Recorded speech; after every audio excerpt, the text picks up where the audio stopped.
আজকের দিনটা শুরু করছি একদম সাধারণ একটা কাজ দিয়ে। টাকা তোলার জন্য ব্যাংকের এটিএম গেছিলাম। সকালটা বেশ সুন্দর ছিল, রাস্তায় হালকা রোদ, হালকা হাওয়া। এখানে শিউলি ফুল শীতের জানান দিচ্ছে। এই সুন্দর নেচার দেখতে দেখতে অবশেষে টাকাটা তুলে ফেললাম। কাজটা ছোট হলেও দরকার তো বটেই।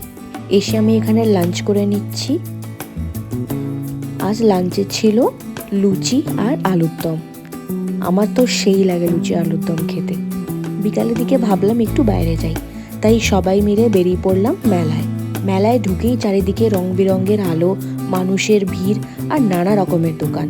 একেবারে উৎসবের আমেজ। খেলনার দোকান, খাবারের স্টল, নাগরদোলনা, সব কিছুই যেন চোখের আরাম। এত কিছু একসাথে কোনটা ছেড়ে কোনটা দেখি। ঘুরতে ঘুরতে তারপর দেখি নাগরদোলনা। বাতাসে একটা উৎসবের গন্ধ, চারিদিকে হাসির শব্দ, বাচ্চাদের চিৎকার, যেন পুরোটাই আনন্দে ভরে গেছে।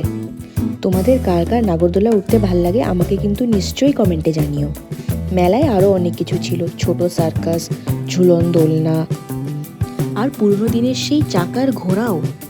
পুরস্কার যেত স্টলও দেখলাম। একটু ঘুরে বেরিয়ে কিছুক্ষণ ক্লিপস শ্যুট করলাম, যাতে তোমরা সবাই এই মেলার মজা একটু হলেও অনুভব করতে পারো। মেলা মানেই শুধু কেনাকাটা নয়, এটা একটা অনুভূতি, একটা আনন্দের দিন। তোমরা বলো তো শেষ কবে তোমরা মেলা গেছিলে? কমেন্টে জানিও কিন্তু। এত রং বেরঙের পুতুল দেখে একেবারেই শৈশবের স্মৃতিতে ফিরে গেছিলাম। হঠাৎ করে চোখে পড়ে এই এক জিনিস, কত সুন্দর না?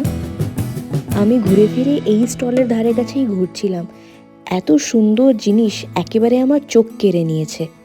তারপর দেখি এ কেমন লাবুবু, এ তো আগে কখনো দেখিনি। সব শেষে পেট ভরে খেয়ে আর আরও কিছু ছবি তুলে এবার বাড়ির দিকে রওনা দিলাম। তাহলে কমেন্টে জানিও কিন্তু আজকের ব্লগটা কেমন লাগলো।